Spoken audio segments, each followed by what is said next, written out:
Welcome to Choice Classic Radio, where we bring to you the greatest old-time radio shows.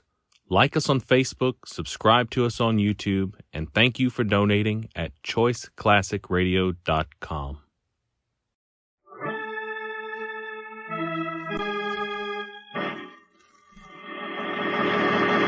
From New York City, the makers of Clipper Craft Clothes for Men and 1,036 leading retail stores from coast to coast present the world's most famous detective, Sherlock Holmes.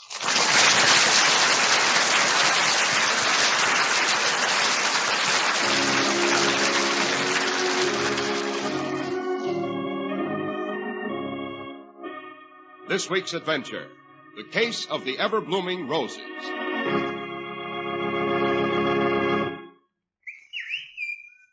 Well, here we are again in Dr. Watson's delightful study.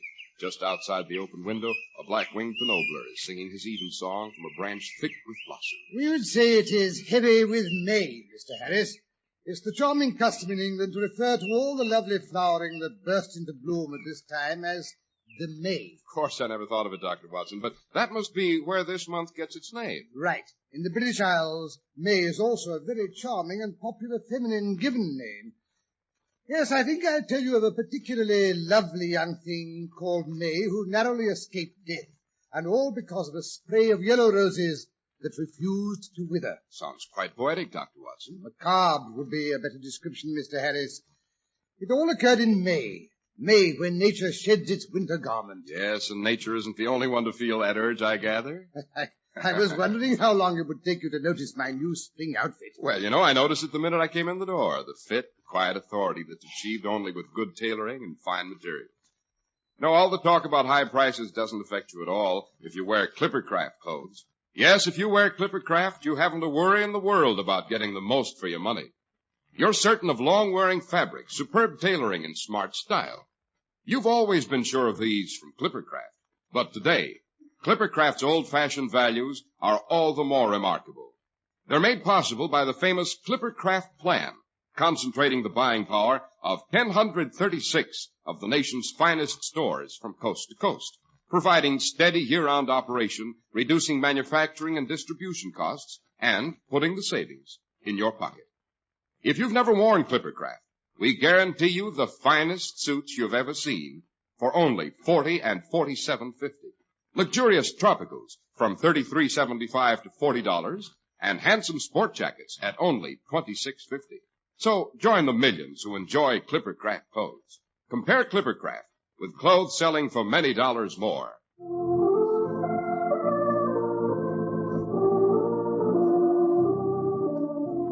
Now, Doctor, back to the charming lady who was named for this verdant month. May. Yes, it was rather late in May, as I remember. The year was 1909 or 10, I believe. Holmes had retired to a small property he'd acquired on the coast of Sussex and was deep in bee culture. Leaving you alone and deserted. Except for a delightful and devoted little wife. Yes, exactly. Well, to begin at the beginning, I'd gone down to Sussex for a long weekend of fresh air and relaxation. You might have known better than to expect relaxation around Sherlock Holmes, Doctor. Oh, how right you are, Mr. Harris. Well, it was Saturday morning. Holmes and I were finishing a leisurely breakfast which had been served up on the east terrace overlooking the channel. I had just filled my pipe and was offering my tobacco pouch to Holmes when, to my surprise, he refused. Never touch the stuff. Never touch tobacco, Holmes, you prevaricator. When I think of the tons I've watched you consume, a regular inferno. Just the same, I've given it up. What, anything wrong with your health? No, I've given up nicotine because my bees don't like it, you know. You go out among the hives reeking of nicotine and see what happens to you, Watson. I have no intention of going near the silly things. Bees, my dear Watson, are not silly. If the human race conducted its affairs with half the discipline and intelligence, we'd have fewer fools like the latter-day Jehu, who is at this moment scorching up the cliff road in this direction. What? Oh, you mean the chap driving the automobile, I take it. Naturally. The blithering idiot must be courting death at close to 40 miles an hour. Holmes is coming in here.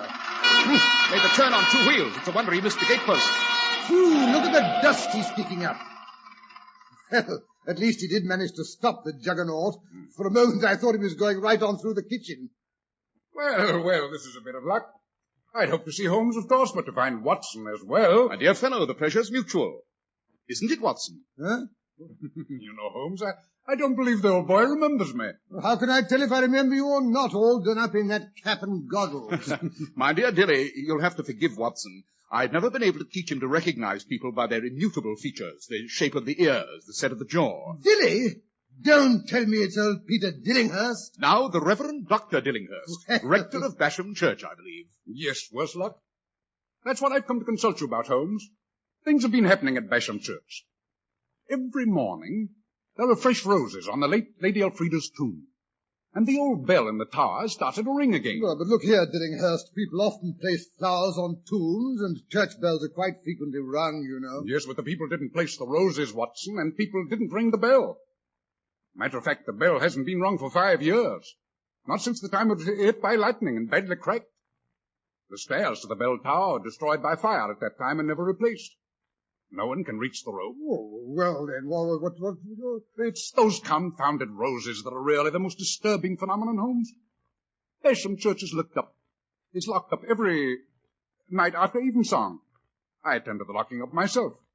Every night when I make the rounds to extinguish the candles, I notice the day's spray of yellow roses on Lady Elfrida's tomb. And every night they are faded and drooping. Well, yellow roses always seem to be particularly perishable, Holmes? Don't interrupt, Watson. The next morning, when I unlock the door and air out the church, there are the roses, as fresh as though they'd just been plucked. And no one has set foot inside the church. Amazing, Holmes? My dear Dillinghurst, what makes you so positive that no one had entered the church? I'm not a fool, Holmes.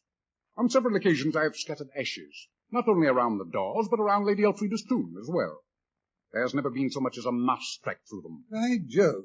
Furthermore, a group of schoolboys who've joined that new organization, what is it they call? Oh, yes, the Boy Scouts. Oh, I've heard of them, Holmes. Remarkable lads. They can rub 2 sticks together and make a fire, don't you know? They didn't invent the process.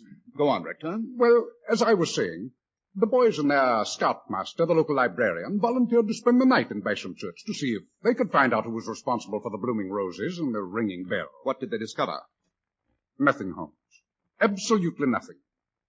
At exactly midnight, the bell rang and the roses bloomed afresh. Nobody, absolutely nobody, was within arm's reach of either.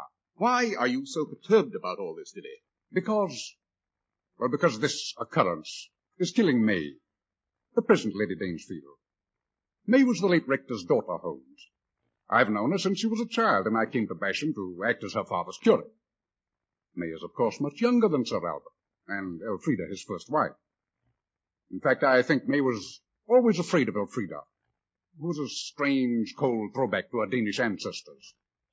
It's on Lady May's account that I ask you to investigate this matter, Holmes. Well, what do you say, Watson? Shall we take a run over to Basham, Dilly's newfangled perambulator? I'll go and get my coat and hat. Oh, you won't need them, Watson. I've brought along caps and dusters for both of you. Come along. We shall have to drive like the devil if we're going to get back in time for choir practice.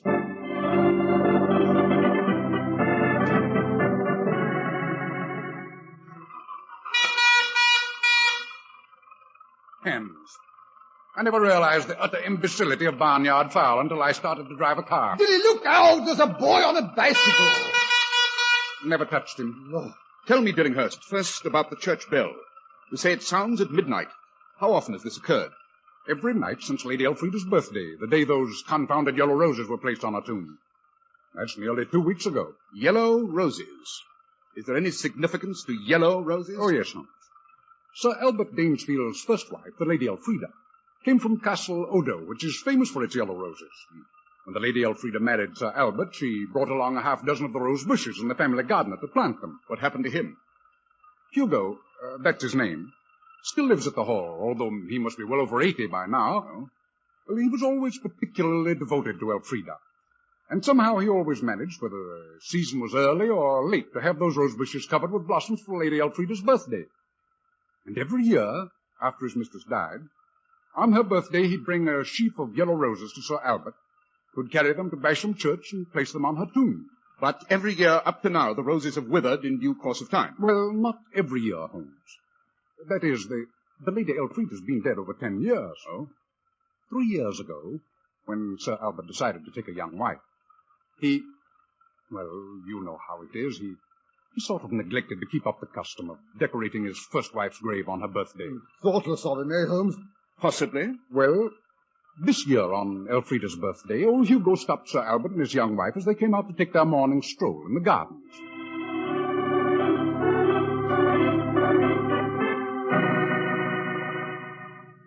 Morning, Hugo. Oh, Hugo, how beautiful. Look, Albert, the lovely yellow roses. Are they for me, Hugo? No, Mum. Begging your ladyship's pardon. They're for her whose birthday this is. They're for her who loved and tended them, and who lies in her grave in Basham Church, buried there before her time was due. That will do, Hugo. If you take my advice, sir, you'll not forget to take her the flowers she loved this day. The Lady Elfrida was not one to take a slight without getting her own back. Rubbish.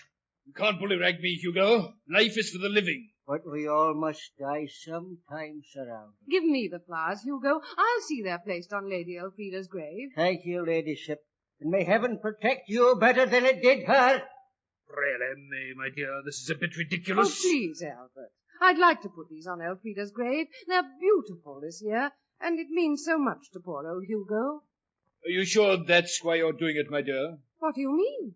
Are you sure it's not because you're still a bit afraid of Elfrida? Well, maybe it's for both reasons, Albert.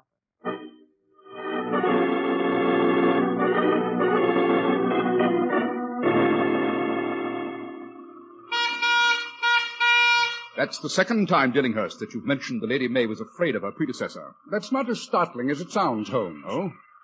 Confound that man with his sheep. Does he have to take up the entire road? Oh, what was I saying? Oh, yes. Everyone was terrified of Elfrida. She was a cold, forbidding sort of woman, even in her affections. She should have had children. That might have made a difference. You see, she knew how desperately her husband wanted them, and, well, when the years went by and there were no heirs to carry on, Albert turned rather cold towards her. Oh, unfeeling of him, eh, Holmes?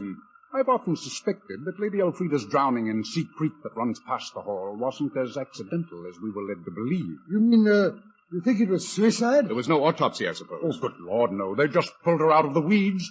She'd been missing for 3 days before the grappling hooks found her. They were afraid she'd done away with herself when they found the note. What did it say? I have gone to answer the call. You say that May was always afraid of Lady Elfrida. What was the older woman's attitude toward the girl? Did she suspect her husband felt an attachment for her? Oh, good heavens, no. May was only 12 years old when Lady Elfrida drowned. She was 19 when Sir Albert asked her to be his second wife. You say they've been married 3 years. Are they happy? I suppose so.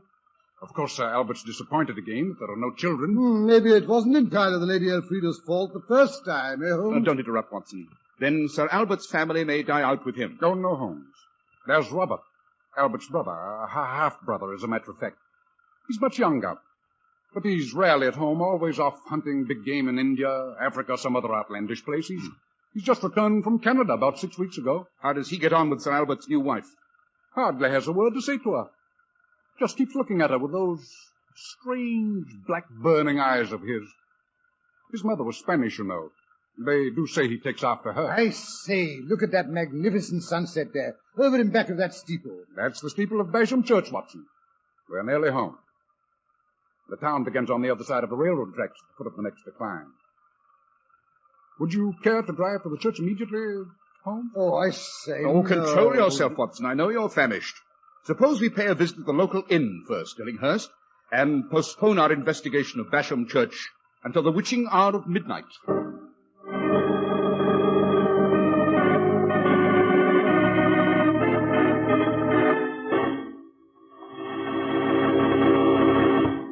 Despite rising costs of materials and manufacturing, you still get the most for your money if you insist on Clippercraft clothes. Clippercraft's values are so remarkable that people constantly ask us how we do it. Well, the answer is the Clippercraft plan, which, from a production standpoint, simply has modernized the fine old craft of clothes making. It brings you these amazing savings by concentrating the buying power of 1,036 of the nation's finest stores from coast to coast. Your own leading local establishment, the store you can trust. When you see these remarkable suits at only $40 and $47.50, Fine tropicals at only $33.75 to $40, and sport jackets at only $26.50. Why, you'll be high on Clipper Craft forevermore. For selling expensive clothes at inexpensive low prices at the nation's finest stores is the great big idea behind the Clipper Craft plan. That's why men who know insist on Clipper Craft clothes. So be sure to visit the Clipper Craft store in your city. These leading stores in the metropolitan area are proud to add their names to Clippercraft in your suits, top coats, sport jackets, and tropicals. In Manhattan, Saks 34th, Broadway at 34th. John Wanamaker Men's Stores, Broadway at 8th and 67 Liberty Street. In Brooklyn, Abraham and Strauss. In Newark, New Jersey, Boulevard Men's Shop, Kresge Newark. And in Jamaica, the B&B Clothes Shop, 16408 Jamaica Avenue.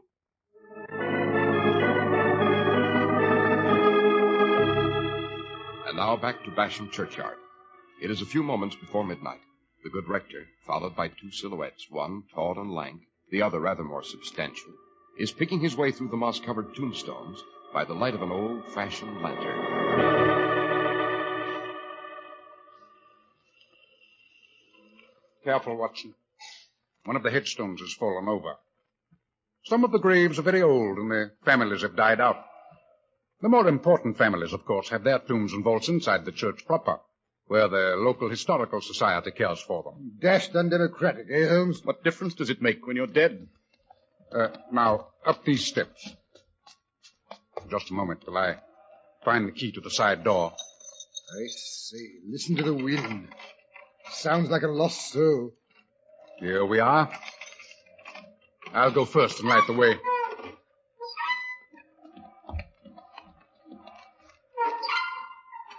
That hinge could do with a bit of oil, Dillinghurst.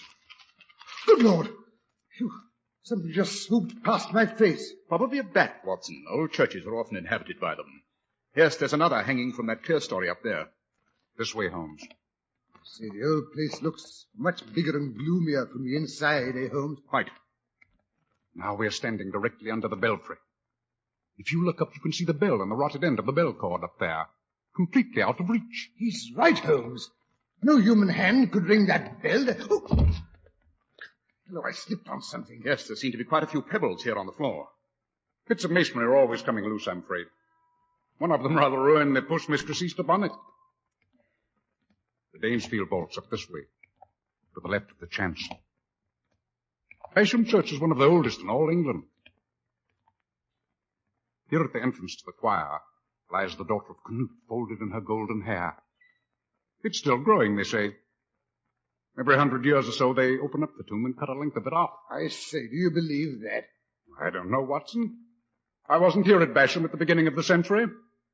I'll let you know in the year 2000. At that ancient altar, Harold knelt before setting sail on his ill-fated voyage to Normandy. Here we are. The entrance to the Danesfield vault. One of the oldest family vaults in the entire church. It was completely filled long ago. The more recent members have been buried in the floor beside it. This is Lady Elfrida's tomb, here, with the wilted roses lying against the wall. Yes. Give me that lantern, Rector. Holmes, what are you doing with your stick? Testing the wall behind Elfrida's grave. Yes, quite solid. And the door leading down into the vault. Yes, hasn't been opened for years, I should say. No rust or dust on the grating. The grill works sound as the day it was made. Those old dames could teach us a thing or two about ironwork, eh, Holmes? Yes. Suppose we take up our places in the first pew over there. It's nearly midnight. We may as well wait in comfort for this phenomenon of the roses. No, I have the strangest feeling that someone is watching us. Considering all the ancestors who lie buried here, is it any wonder? Oh, Holmes, really, you... Sit down, Watson, and stop fidgeting. Let's see. 20 seconds to midnight. This church is, of course, one of the old foundation. That's right, Holmes. 10 seconds. The important thing is to watch the roses. Don't take your eyes off them.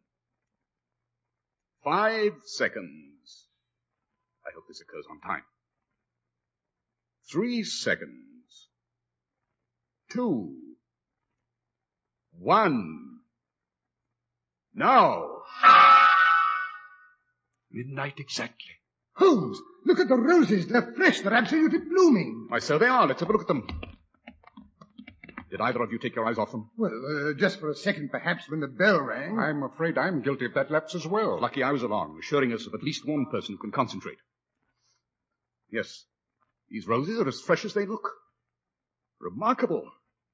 I think I'll take this one along for my buttonhole. Holmes, look here. Tomorrow morning, Rector, I think we shall take a look at the bushes that are supposed to have produced these very remarkable roses. That can be arranged, Holmes. Excellent. You know, Watson, there's only one thing more remarkable than the freshness of this rose. What's that?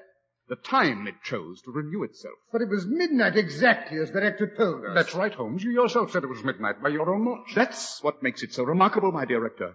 You see, my watch is 5 minutes fast.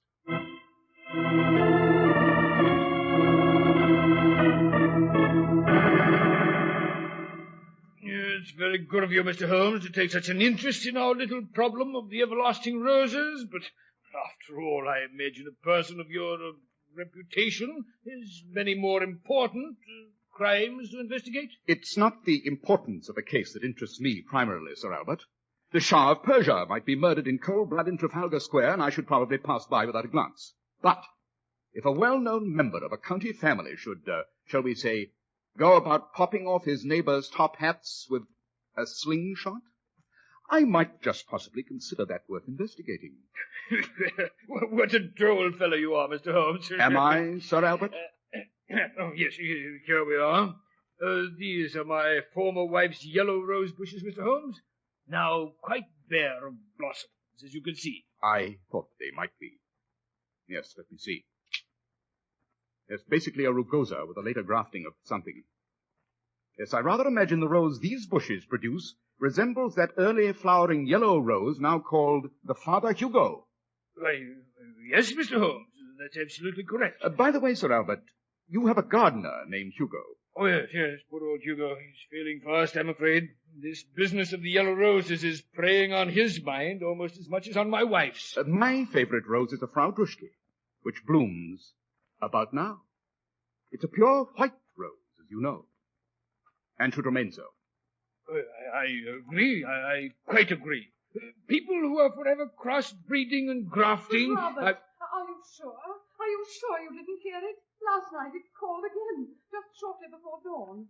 It was down by the bend of the sea creek where they found Elfrida. It was a woman's voice, and it kept calling my name. I had an almost irresistible urge to go to it. What rot, May? You must have been dreaming. It wasn't the first time I heard that voice.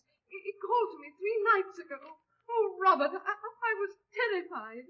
I knocked on Albert's door, but he didn't answer. Then I knocked on yours, but you didn't hear me either.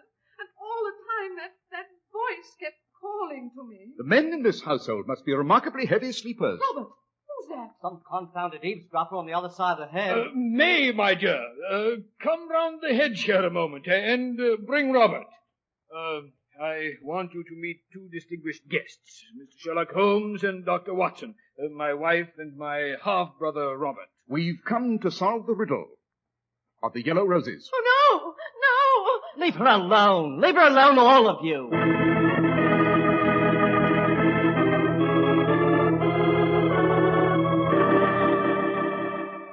Why you dragged me out here, Holmes, to sit in this blasted insect-ridden duck blind in the middle of the night? That rat, the blasted things! It's not even the duck hunting season. Exactly. Our object, my dear Watson, is to discover who and why someone's trying to frighten the Lady May out of her wits. Well, then you don't agree with her husband and her brother-in-law that the voice calling to her from the water was only a dream? The ringing bell and the ever-blooming roses weren't a dream, Watson. Very well, then why not solve that mystery first? Oh, but it is solved, Watson. It's been solved since 5 minutes to midnight last night. How so? I was quite convinced that the trick of the bell and the roses were not 2, but 1. Any sleight-of-hand artist knows that the important thing is to divert his audience's attention at the moment his stunt is pulled. Hence the bell. Oh, I don't understand. My dear Watson, those smooth pebbles, one of which unbalanced you, those were what rang the bell. They were projected by a noiseless weapon, in short, a powerful slingshot. Our sleight-of-hand artist aimed his pebble through the grating of the Danesfield family vault. A second later, he shoved the fresh roses through with his foot as he picked up the old ones with his hand. Very quick, very neat. But how did he get inside of the vault? You saw the ashes around the entrance. There were no footprints but ours. Basham Church, as I said before, belongs to the old foundation. The Danesfield vault was undoubtedly used as a priest's hole during the religious wars. There's another entrance from the fields directly under the chancel. And you deliberately tricked the fellow into going off half-cocked 5 minutes ahead of time? Holmes, you are a wonder. Yes, I rather imagine there'll be no further nonsense in Basham Church. But that doesn't mean that Lady May's out of danger. The roses were meant to terrify her, you know. The poor woman's on the verge of a nervous breakdown, or worse. Well, then, why not let me take over? No, Watson. Not until we can prove who it is who's threatening her. By Jove, of course. The brother. He wants her out of the way so there can be no possible heir except himself. The roses, by the way, were white roses dyed yellow, inasmuch as the yellow rose bushes had ceased to... Good Lord, Holmes, did you hear that? Yes, I suspected as much. It's coming from the marshes on the other side of the stream. The tide's high now. The stream's deep. He would wait for that. Here she comes now. The Lady May. She's all in white, Holmes. She looks as if she were sleepwalking. Look, she's heading for that boat tied to the landing. Yes. Yes. Now someone's following her into the shadows. It's Robert, the half-brother. He's carrying a gun. Holmes, we must stop him before he does her any harm. Leave him alone, Watson. He knows what he's doing. The Lady May's getting to the rowboat. She's poling it out into the stream. She's in trouble, Holmes. Yes. There were fresh holes bored just above the waterline. When she stepped into the boat, it started to fill. Help me! Somebody! Help! Holmes, we must save her. It's all right, May. I'm coming. Relax, Watson. Robert's going after her. The situation is well in hand. That's what I was waiting for. Now, Watson, we can go home. But you heard that scream. The man was shot over there in the marshes. Right. It was Sir Albert who was luring his second wife to her death by the same means he used to do away with his first. He was shot by the one person who suspected that death was not suicide. When he saw him try it again, he killed him. But Robert couldn't have shot his brother, Holmes. He left his gun on the bank when he went to rescue the Lady May. Right, Watson. Yes, I think that when Sir Albert's body is discovered, it will be found he was shot by his own fowling piece at close range. The coroner will probably decide it was a hunting accident.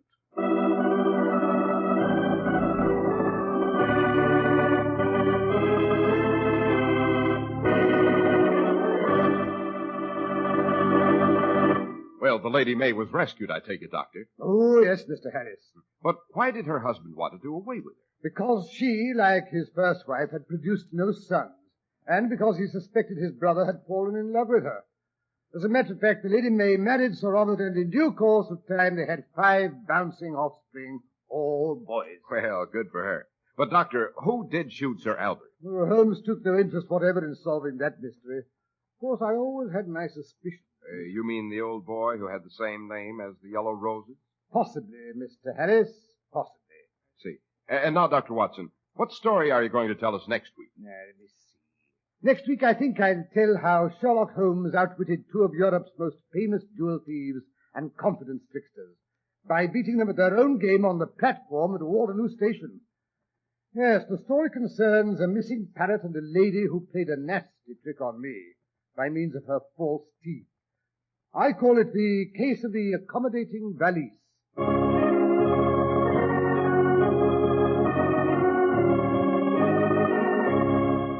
The makers of Clippercraft clothes and 1,036 leading stores from coast to coast have brought you another in the new series of broadcasts featuring the world's most famous detective, Sherlock Holmes.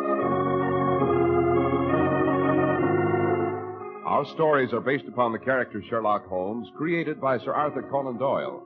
Sherlock Holmes is played by John Stanley, Dr. Watson by Alfred Shirley, and the dramatizations are by Edith Meiser. Sherlock Holmes is produced and directed by Basil Lochran, with special music by Albert Berman.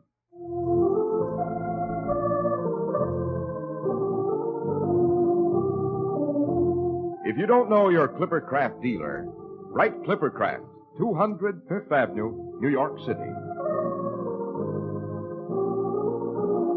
Be sure to listen next week to Sherlock Holmes in The Case of the Accommodating Valise.